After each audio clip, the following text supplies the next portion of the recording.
Hi and welcome to Reddit Confessions. Tonight's story doesn't start with love. It doesn't start with a wedding or a bookstore meet-cute or a magical connection. It starts at a dinner table, with my wife, and a stranger, and a moment that shattered me so quietly, I almost applauded him for how smooth it was. Let me set the scene. We're sitting at this rooftop restaurant. Cold metal chairs, candles and fogged glass, and overpriced food with names I couldn't pronounce without checking Google first. She looked stunning. Of course she did. Not for me, though. I'd later realized that. She was halfway through explaining why she didn't feel like dessert tonight when it happened. This guy, wearing confidence like a tailored suit, walked right up to our table. No hesitation. No awkward glance. He didn't ask for directions. He didn't pretend to be a waiter. He simply walked up, reached for my wife's hand, and smiled. She let him. Let me repeat that. She let him. I'm sitting right there. I still had steak in my mouth. And she let another man, someone I had never seen before in my life, take her hand like they were the ones on a date and I was the background music. I remember thinking, maybe it's a mistake. Maybe he thought she was someone else. Maybe this is a prank. But then she laughed. Not the kind of laugh she gives me when I tell a bad joke. No, this one had memory in it. Familiarity. That was the moment my heart sank. Not when he touched her. Not when she let him. But when she laughed. And then, like it was the most natural thing in the world, she said, "Derek, you're early." Derek? Who the hell is Derek? She didn't look at me. She didn't introduce me. She just scooted her chair, physically moved to give him room to sit. Like I was the one intruding on their evening. My chest felt tight. Not the dramatic kind. The quiet kind. Like your organs are trying to hide from your own ribs. She finally turned to me and said, "Ellis, we should talk." Every cell in my body knew this was about to become a "we need to talk" conversation, but on nightmare difficulty. She took a breath. He reached for her wine glass. They shared that look. The kind couples give each other when they've already decided something behind closed doors. Then she said, "I didn't want you to find out this way, but I'm tired of pretending." That was her opening line. And trust me, what followed next made that hand-holding moment feel like foreplay to the real betrayal. Stick around for part 2. Because what she told me, at that very table, was worse than cheating. It was something I never even imagined she'd say. Not even in a nightmare. So there I was, sitting across from my wife of nearly 8 years, while a man I'd never seen before sipped her wine like he had earned it. Like this table had always been his and I was the awkward stranger interrupting something intimate. I should have gotten up, should have yelled, should have done something, but I didn't. I sat there like an abandoned thought. Janessa was calm, too calm. Her voice didn't shake. Her eyes didn't dart around like someone who'd just been caught doing something wrong. She was composed, like this was a meeting, a scheduled conversation. "I've been unhappy," she said. Not "we've been struggling," or "things haven't felt right." No, "I've been unhappy." And she didn't stop there. She looked me dead in the eyes and added, "And I stopped trying to fix it a long time ago." The words landed like cold water, but she said them with such detached clarity that for a moment, I wondered if this was even real. Derek, the human wrench thrown into my evening, leaned back in his chair and folded his arms like he was watching a podcast recording. He didn't speak. He didn't need to. His presence alone said everything. My voice finally returned. Are you sleeping with him?" I hated how I sounded. My voice cracked like a teenager's. I wasn't angry, I was begging. And I hated myself for that. Janessa didn't flinch. "Not at first," she said. "But yes, we're together now." I felt the blood rush to my ears. The edges of the room blurred. "You're married?" I whispered, as if maybe she'd forgotten. And then she gave me the worst smile I've ever seen. That tiny, pitying, "you poor thing" smile. "That's part of what we wanted to talk about," she said. They were a team now. I was no longer part of that pronoun. I looked at Derek, trying to find something. Shame, guilt, even discomfort. But he looked as relaxed as if he were sitting in a spa. He didn't look like a homewrecker. He looked like a replacement. I said the only thing I could think to say, "Why here? Why now? Why like this?" Janessa took another sip of wine, this time from her own glass. "Because doing this at home felt cruel. You deserve to know. But not with a fight. I thought a public place would keep things calm." "Oh, so she thought this was calm?" She continued, "I'm not asking for your blessing. I'm just letting you know it's over." Over. Just like that. Like I was a contract that had expired. And then Derek, finally breaking his useless silence, leaned in and added, "You're not a bad guy, Ellis. She just outgrew the life you built together." That sentence broke something in me. It wasn't even the betrayal, it was the casual tone, the assumption that my role was now just stepping aside. No apology, no tears, just logic. Like I was a piece of outdated furniture being moved out to make space. I stood up, but my legs were weak. I had nowhere to go. I hadn't even paid for the meal. I stared at Janessa for a second longer, hoping, praying, for even a flicker of regret in her eyes. But there was nothing. No hesitation. No guilt. Just a woman who had already left me months ago and was only now informing me officially. I left the restaurant in a daze, leaving them to finish the meal together. I walked past couples laughing at their tables, past a man proposing on the patio, past a valet who asked, "Everything all right, sir?" I didn't answer him, because honestly, I didn't know the answer. I sat in my car for 43 minutes without starting the engine. I stared out at the road, and for a brief moment, I wondered if driving off into nowhere might be easier than facing what just happened. But I didn't leave. I drove home, to the house we picked out together, to the bed we once shared, to the silence that would now be permanent. And when I opened the front door, there was an envelope waiting on the table, in her handwriting, and inside was something that made everything I thought I knew so much worse. When I stepped into our house that night, it didn't feel like home anymore. Not because anything had changed physically, but because I had changed. My wife had introduced me to the man she was replacing me with, served me the emotional equivalent of a resignation letter over beet soup, and then walked me out of our relationship like I was an expired guest pass. The hallway was dim. The lights were off except for the kitchen lamp glowing faintly, the one she always left on when she came home late. A habit I used to find sweet. Now it just looked like the spotlight in a crime scene I wasn't ready to investigate. And there it was, an envelope, white, slanted slightly to the right like it had been tossed, not placed. My name was written in her handwriting, the same cursive loops she'd used to leave love notes in my lunchbox years ago when I was working the graveyard shift. I didn't open it right away. I stood there, staring at it like it was going to catch fire. My bag slid off my shoulder and hit the floor with a soft thud, but I barely noticed. I was still hoping this was all just a misunderstanding, a weird dream, a hidden camera episode, that I'd blink and the real Janessa, the woman I built my world around, would come through the door and laugh about how it was all a test I passed. But I opened it, eventually, with hands that didn't feel like mine. Inside wasn't just a letter. There were documents, folded neatly, professionally. One was a pre-filled divorce agreement. The other, a typed letter, not handwritten, not personal, just cold, formal, emotionally sterilized like it had been drafted by a legal chatbot. She wrote that our paths had naturally diverged, that we had mutual differences in life pace and ambition, and that she hoped I would handle the transition with maturity. That last part felt like a slap. Maturity.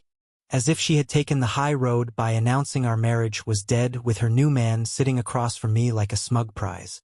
But the worst part, the part that made my stomach flip, was a single paragraph tucked between her reflections and legal jargon. "I've accepted a position in Denver and will be relocating permanently in 2 weeks. I've already transferred the lease for the car to my name. I've also been in contact with a realtor regarding the house. I'd like to buy you out of your half quietly, to avoid any awkward entanglements. The amount I'm offering is fair, considering the condition of the home and your current income." She calculated everything. The move, the finances, the timeline, even the emotional detachment. It wasn't just a breakup. It was an exit strategy. Plan. A quiet erasure of my role in her life. And suddenly, everything made sense. The nights she stayed late at work. The solo trips she claimed were professional development weekends. The passwords that changed. The distant hugs. The way she always turned her phone screen away when she texted. I'd seen it all. I just didn't want to believe it. She didn't fall out of love. She outgrew me like a sweater she didn't want to wear in public anymore. I sat at the edge of the kitchen chair and read that letter 10 times. Each time, a different sentence hurt more than the last. I didn't cry. I wanted to, but I couldn't. My body didn't even know how to process what was happening. It was like my brain went into safe mode. And that's when I noticed the final thing she'd left in the envelope. A key. A small, gold key I didn't recognize. There was a sticky note attached. All it said was, "You'll want to see what's in the storage unit." No explanation. No address. Just a unit number and the name of a storage company 2 towns over. At this point, most people would probably throw it away. Move on. Cut contact. Block numbers. Start therapy. Heal. But I'm not most people. I drove out there the next morning. And what I found in that storage unit wasn't what I expected. It was worse. And it would change everything I thought I knew about the last 2 years of my marriage. I didn't sleep that night. Not even a minute. I just sat on the couch, surrounded by the faint ticking of the kitchen clock and the quiet hum of the refrigerator, staring at that tiny gold key and the sticky note. "You'll want to see what's in the storage unit." It played in my head over and over like some cryptic puzzle I was supposed to solve, except I didn't want to. I wanted to pretend it didn't exist. But I couldn't. Around 5:40 a.m. I got in the car and started driving. I didn't shower. I didn't eat. I didn't even change clothes. My hands were shaking so much I could barely hold the steering wheel. The sun was barely up. The roads were empty. And my thoughts, they were loud. What could she possibly have locked away that she thought I needed to see? Was it sentimental? Something to soften the blow?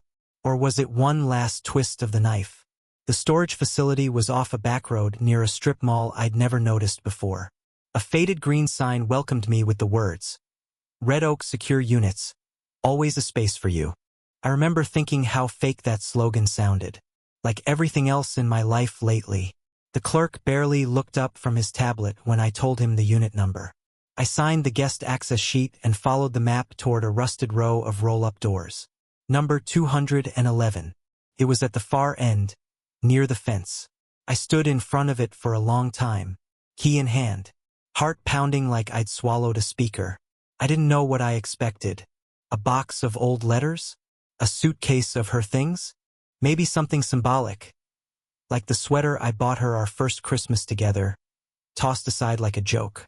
But when I opened it, I froze. It was a mini apartment. Not officially, of course. But someone had gone out of their way to furnish this unit like a living space. Rug. Folding love seat. String lights hanging from pushpins. A mini fridge. Even a mattress. Yes, a mattress neatly made with gray sheets. But it wasn't just the setup that hit me. It was the smell. Her perfume.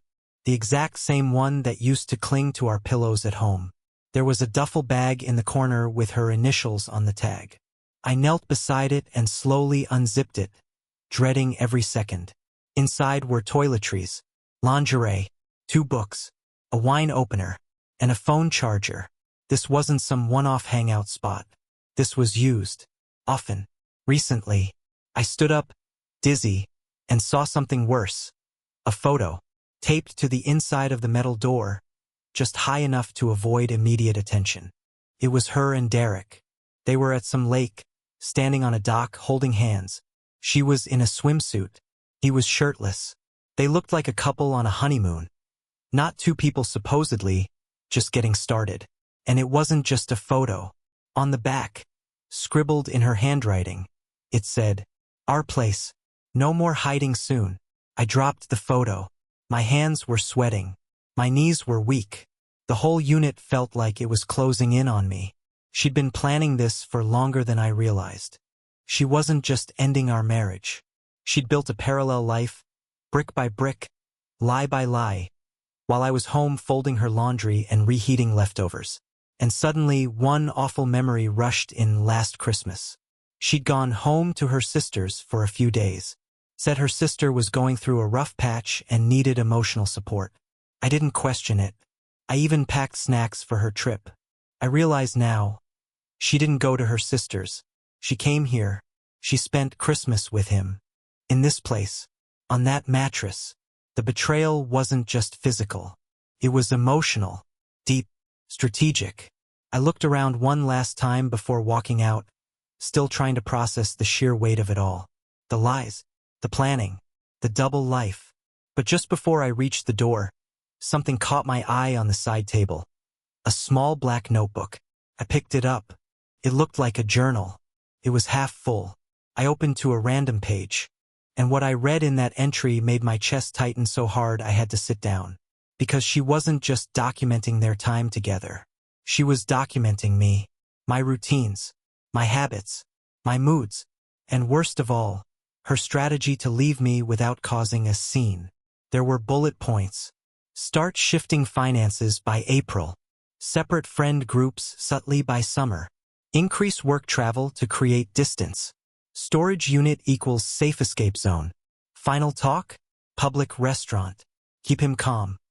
It was all there, written in ink, like I was a problem she had to solve quietly. This wasn't heartbreak. This was surgical.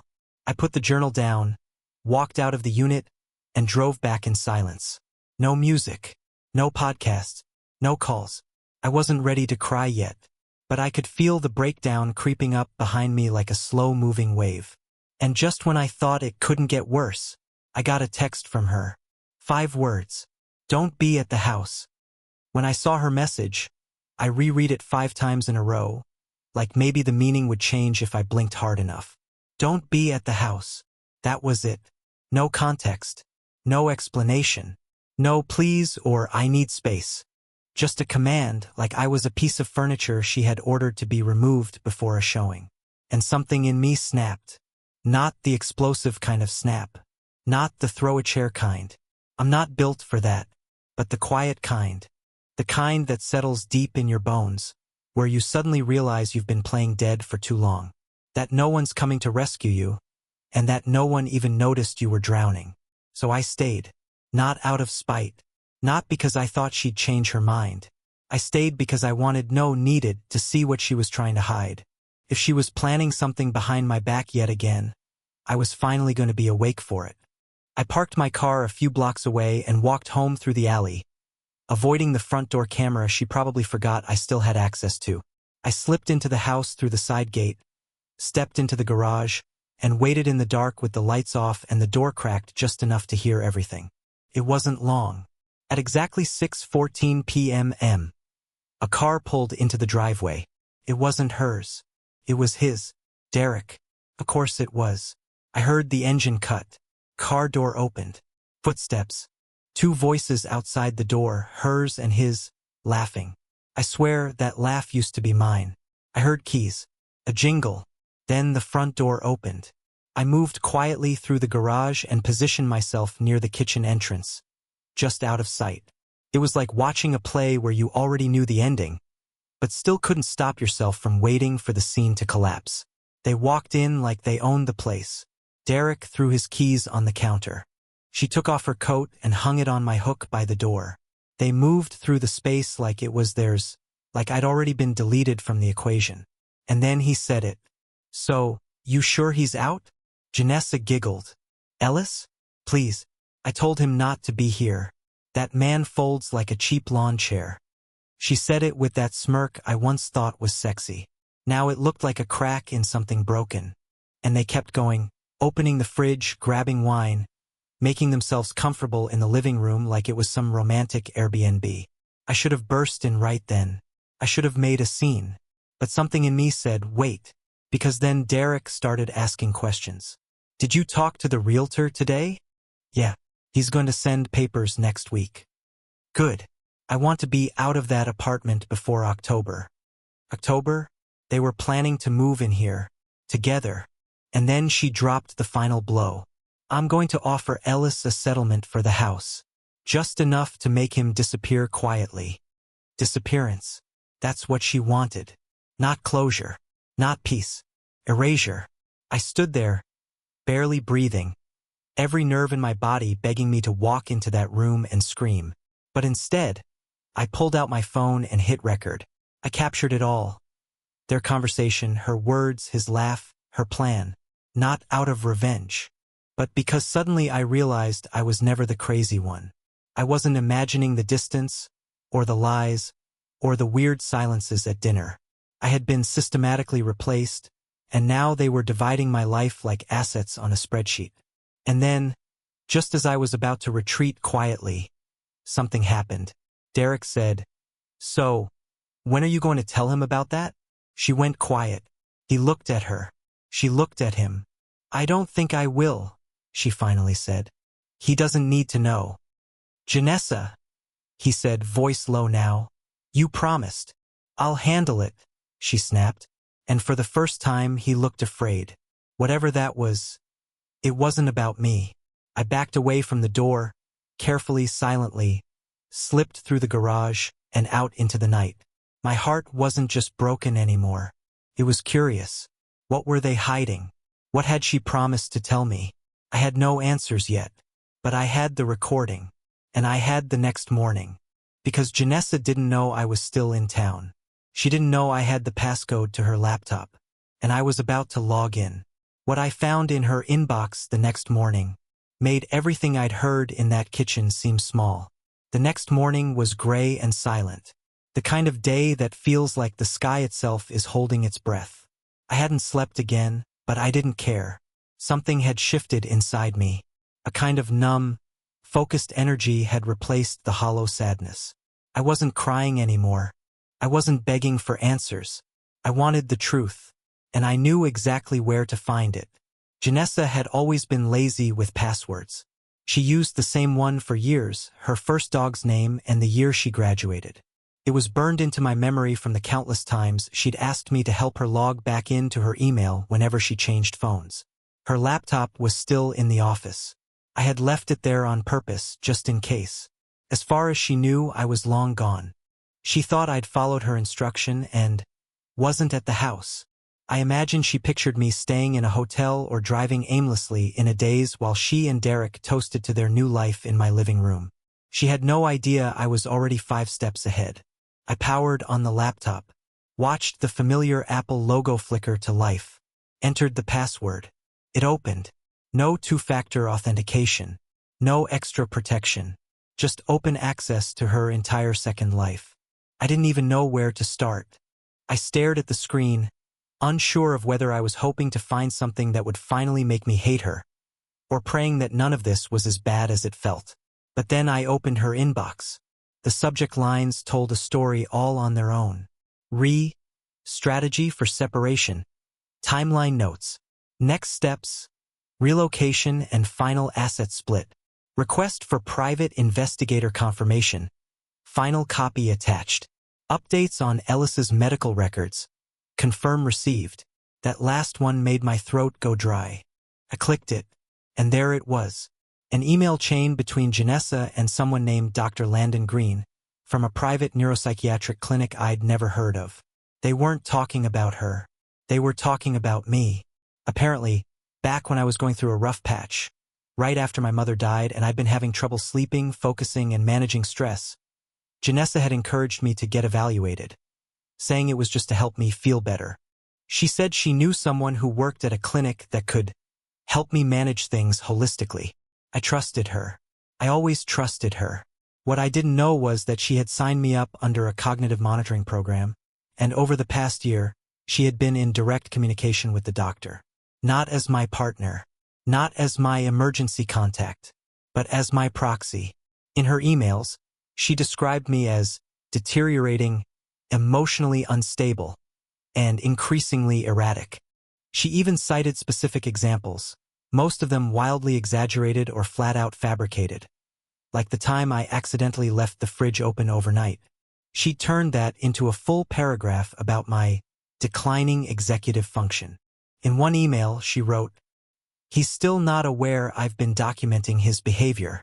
I'm compiling a pattern of disassociation to support a guardianship claim in case he resists the asset separation. Guardianship. She wasn't just divorcing me. She was building a case to have me legally declared incapable of managing my own life. That was her real endgame. Because if she could prove I was mentally unstable, if she had just enough proof, even circumstantial, she could walk away with everything. The house, the accounts, the car. She could argue I wasn't competent enough to fight it. And judging by the messages between her and Derek, they were planning exactly that. Once it's filed, he won't know what hit him. Derek wrote in one of the emails. Don't feel bad, Janessa replied. He'll be better off not being responsible for anything anymore. I sat there stunned. This wasn't just betrayal. This was premeditated erasure. A slow, strategic plan to gaslight me into handing her the keys to everything I owned, while she played the part of the concerned, patient wife trying to help. And the worst part? For a while it was working. I remembered all the times I'd second-guessed myself. All the moments she made me feel like I was overreacting, forgetting things, being paranoid. I remembered her using that soft, condescending voice. Maybe you should write things down, babe. You've been a little forgetful lately. No, she wasn't helping me. She was setting the stage to bury me. I backed away from the laptop, sick to my stomach. My entire body was shaking with a mix of fury and disbelief. I felt like I was trapped in someone else's life. Like I'd stumbled into a movie script about a man whose wife slowly rewrites his existence behind his back. And she would have gotten away with it. If I hadn't stayed. If I hadn't opened that envelope. If I hadn't recorded their conversation. But I had proof. I backed up everything. The emails. The journal photos. The audio file from the kitchen. I wasn't going to confront her just yet. Not until I had all my pieces in place. And then, an unexpected email popped up. New. From a name I didn't recognize. Subject. We need to meet. I know what she's done to you. I didn't recognize the sender's name at all. The email came from a Proton Mail address, which already gave me chills. People use that service when they want to hide something, or when they're scared someone's watching. Subject line. We need to meet. I know what she's done to you. Sender, K. Halden. No greeting. No fluff. Just one single paragraph in the body of the message. You don't know me, but I know your wife. If you care about protecting yourself, meet me at the park off Birch Avenue at 6 p.m. I'll explain everything. Don't bring anyone. She cannot know. Every red flag in my body lit up. Was this a setup? A trap? Another one of Janessa's moves? But something about it felt real. And if this was connected to what I found in those emails, the doctor, the fake reports, the guardianship plan, then I couldn't ignore it. Not now.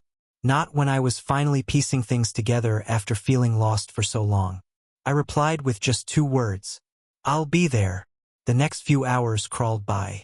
I paced the house like it wasn't even mine. I had already backed up all the evidence I had to 2 different cloud drives and an encrypted flash drive. I also left a handwritten note with a friend I trusted. Just in case. Paranoid? Maybe. But when you've learned your wife's been plotting your legal erasure behind your back, caution doesn't feel paranoid. It feels necessary. At 5:47 p.m. I parked 3 blocks away from the park and walked the rest of the way. It was a small, quiet spot tucked between 2 residential streets. Just a couple of benches, an old water fountain, and a gazebo that had seen better days. The sun was starting to dip low, casting a golden haze across everything, like the world was trying to pretend everything was normal. I sat on the bench nearest the path, watched, waited, and then she appeared. Not Janessa, a woman I'd never seen before, mid-30s maybe, hair tied back, simple jeans and a long coat. She walked like someone who had no interest in being noticed. No makeup, no jewelry, but her eyes, sharp, dark, scanning, were the eyes of someone who'd seen a lot and didn't trust much anymore. She sat beside me, didn't say a word for the first 30 seconds, just handed me a small folder, thin, sealed with a paperclip. Then finally she spoke. You're Ellis. I nodded slowly. My name's Kara, she said. I used to work for Janessa. That caught me off guard. Work for her? I asked. At her company? No, not officially. I was hired as a contractor, private research, reputation cleanup, online footprint management, that sort of thing, for high-end clients who want discretion. And that's when it hit me. Janessa's mysterious consulting gigs.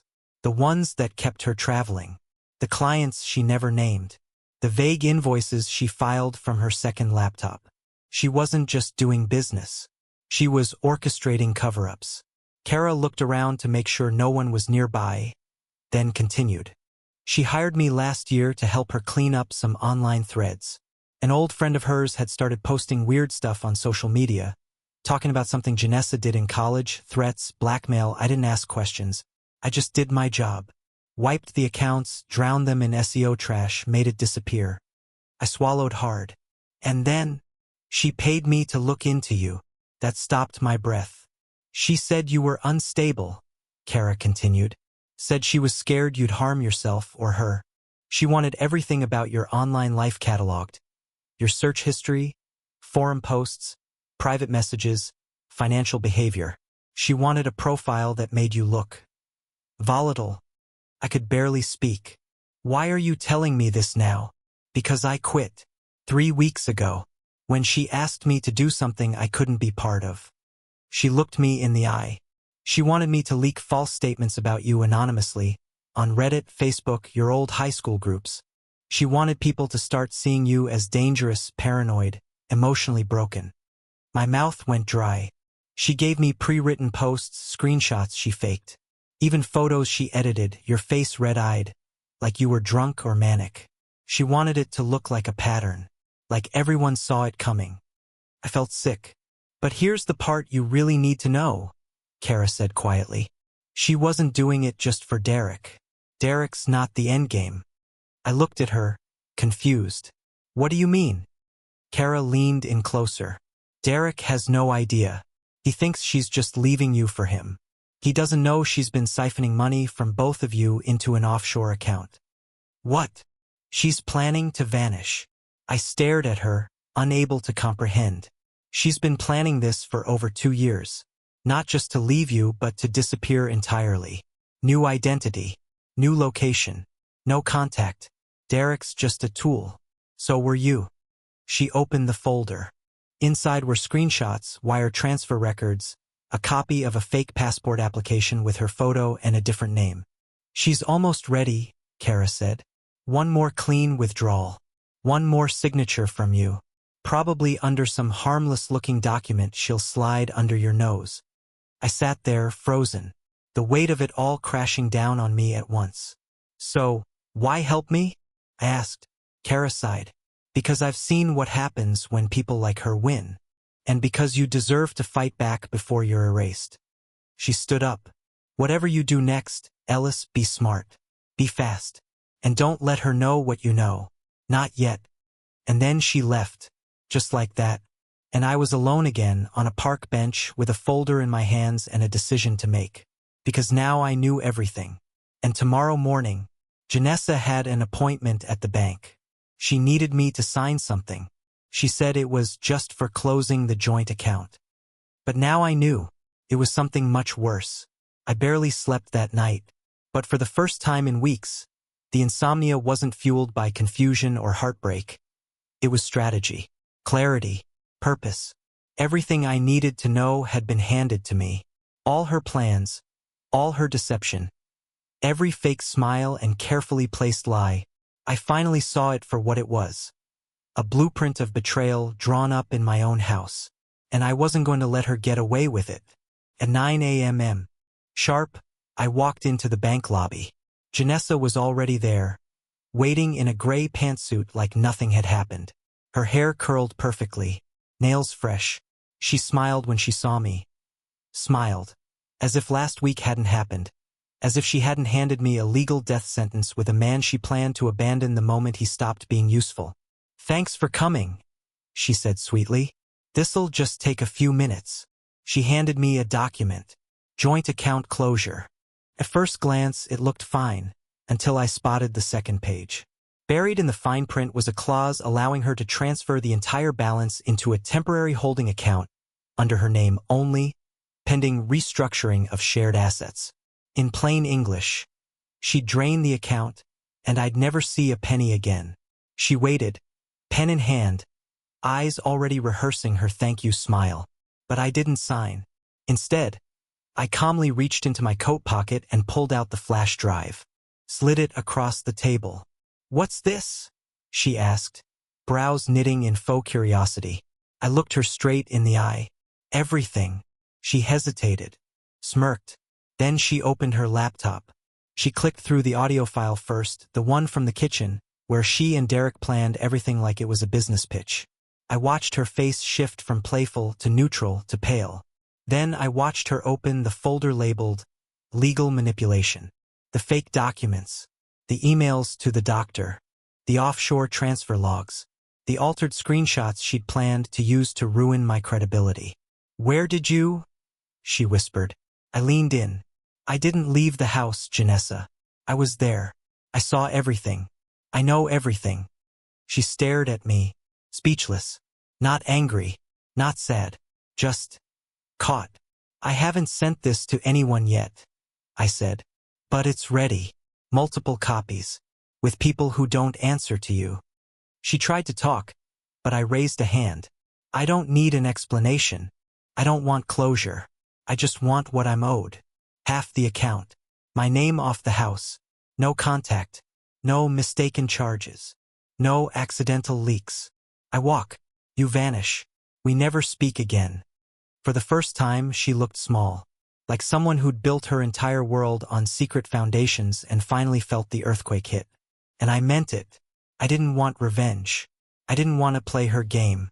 I just wanted out with my dignity and what was left of my sanity. After several minutes of silence, she nodded. Quietly, wordlessly, she signed the amended agreement I had brought with me, one I had drafted through a lawyer the night before, with language that blocked any future manipulation. We left the bank separately. I didn't look back. I moved out that weekend. Clean cut. No drama. Just silence. Beautiful, golden silence. 3 weeks later, a mutual friend told me Janessa was gone. Not just from the house, from the state. Possibly the country. She didn't even tell Derek, who apparently found out when the keys to her apartment didn't work anymore. And me? I've been rebuilding. Slowly. Quietly. One day at a time. I'm not healed. Not by a long shot. But I'm free. And that's something I never thought I'd say when this all began. So yeah, if someone ever takes your partner's hand at dinner and smiles at you like you're invisible, pay attention. That might be the beginning of your escape, not the end of your worth. Thank you for listening to my story. If it resonated with you, leave a comment below. Maybe you've been through something similar or saw red flags and didn't know what they meant at the time. Let's talk about it. You never know who might feel a little less alone reading your story. And if you enjoy real confessions, shocking truths, and stories of survival, don't forget to subscribe to Reddit Confessions. There's always more to uncover and more stories to tell.